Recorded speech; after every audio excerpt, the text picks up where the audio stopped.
அருட்பெரும் ஜோதி அருட்பெரும் ஜோதி தனிப்பெரும் கருணை அருட்பெரும் ஜோதி.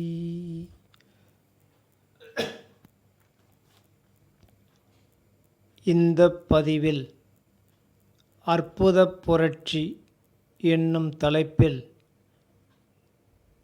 சிந்திப்போம். திருவருட்பிரகாச வள்ளல் பெருமானார் அவர்கள் இவ்வுலகிற்கு இறைவனால் வருவிக்கப்பட்டு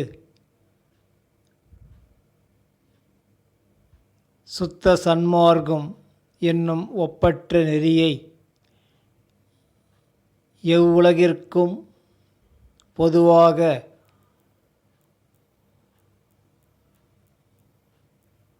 இறைவன் அறிவிக்க செய்ய வள்ளல் பெருமானார் அவர்கள் அறிவித்தார்கள்.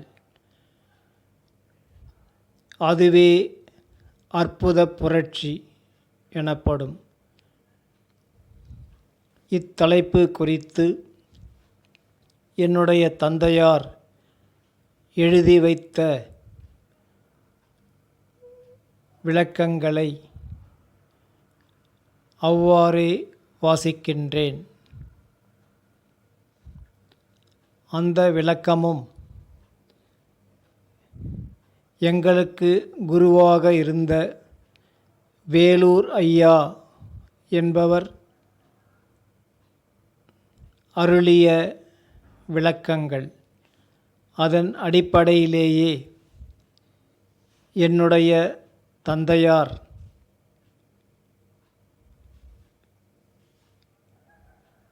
ஒரு சிறு கட்டுரையாக எழுதி வைத்துள்ளார்கள். அதை அப்படியே வாசிக்கின்றேன்.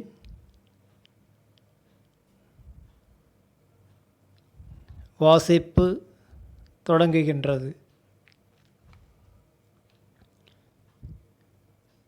இறந்தவர்கள் பலரும் இங்கே எழுகின்ற தருணம், செத்தவரெல்லாம் எழுந்து திரிந்து மகிழ்ந்திருப்பர். உயிரோடு இறந்தவர் உயிரோடு எழுவர். சாகாதவனே சன்மார்க்கி என இவ்விதம் பல சொற்றொடர்கள் அருட்பாவில் காணப்படுகின்றன.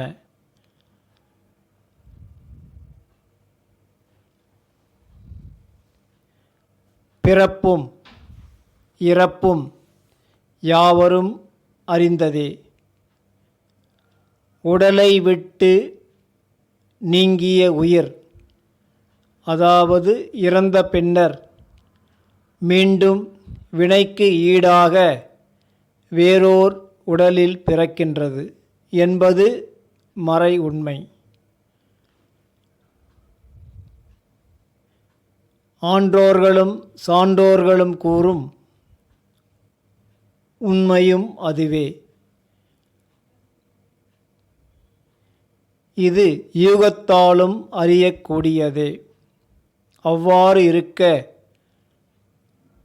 அருட்பாவில் காணப்படும் இறந்தவர் எழுதல் என்பதில் என்ன புதுமை உள்ளது? நடைமுறையில் உள்ளதுதானே என்று எண்ணத் தோன்றுவது இயல்பே. வேறுபாடு இல்லையெனின் வள்ளல் பெருமானார் அவர்கள் இவ்வாறு சிறப்பித்து கூறியிருக்க மாட்டார்.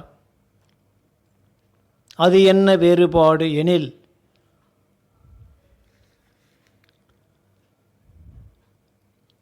உயிர்கள் வினையால் இறப்பதும் பிறப்பதும் நடைமுறை உண்மை.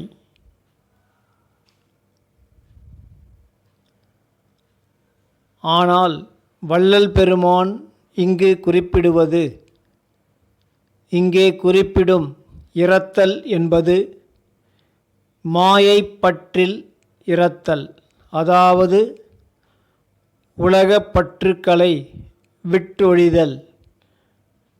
உலகப் பற்றுக்களை இரத்தல் என்பதாம்.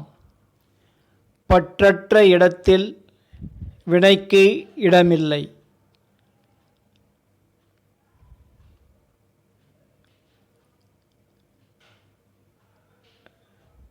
வினை தொடர்பே பிறவித் தொடர். வினை ஒழிந்தால் இறப்பும் பிறப்பும் இல்லை. ஆறா இயற்கை அவா நீப்பின் அந்நிலையே பேரா இயற்கை தரும் என்பது வள்ளுவப் பெருந்தகையின் வாக்கு.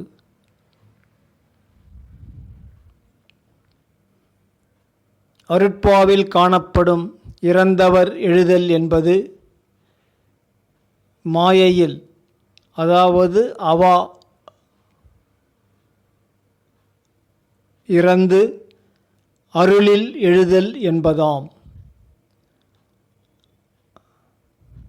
உயிர் பக்குவத்திற்கு ஏற்ப இது வேறுபடும்.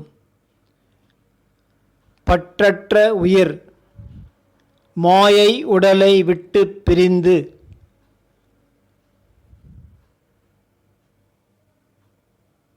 மீண்டும் பிறவிக்கு வரும்போது, அதாவது இந்நிலையை விதேக முத்தி என்றழைப்பர். இது வினையால் வரும் பிறவி அன்று, அருளால் வரும் பிறவி என்று அறிய வேண்டும்.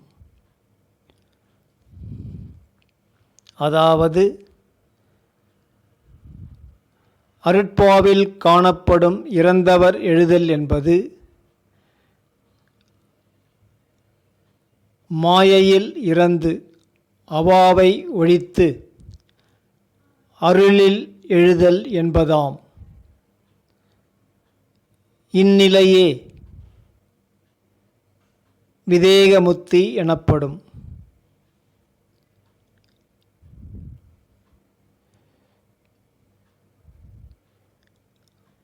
அந்நிலை பெற்ற பின் மீண்டும் பிறவிக்கு வரும்போது மாயபோகப்பற்று இன்றி அருள் நாற்றத்தோடே வரும். ஏனெனில் இது வினையால் வரும் பிறவி அன்று, அருளால் வரும் பிறவி.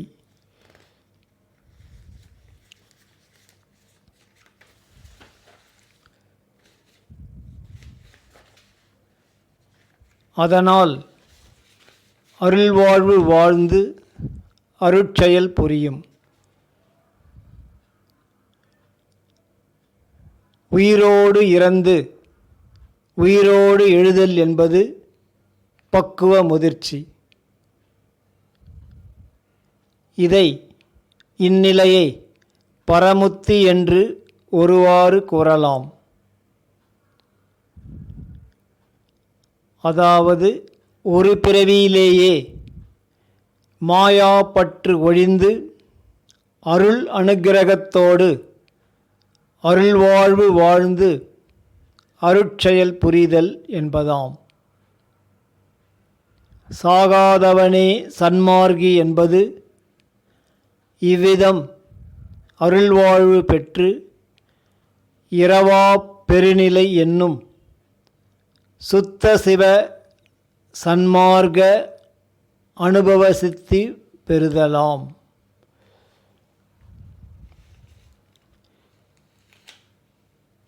எனவே நாம்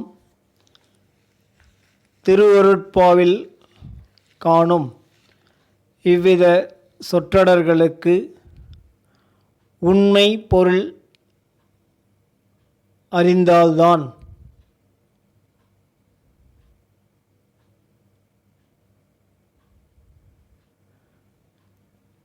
வள்ளல் பெருமானார் அவர்களின்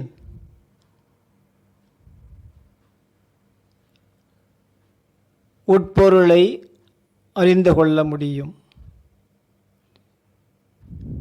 சாதாரணமாக பார்த்தால் நடைமுறையில் இருப்பதற்கும் வள்ளல் பெருமானார் அறிவித்ததற்கும் வித்தியாசம் ஒன்றும் இல்லை என்று தோன்றலாம். ஆனால் அப்படி இருப்பின் வள்ளல் பெருமானார் அவர்கள் ஏன் சிறப்பித்து கூறியிருக்க வேண்டும்? எனவே அந்த சொற்றொடர்களின் உண்மை பொருளை அறிந்து சுத்த சன்மார்க்க நெறி நின்று வாழ முற்படுவோம் என்ற அளவில் இப்பதிவு முற்று பெறுகின்றது. அருட்பெரும் ஜோதி அருட்பெரும் ஜோதி தனிப்பெரும் கருணை அருட்பெரும் ஜோதி.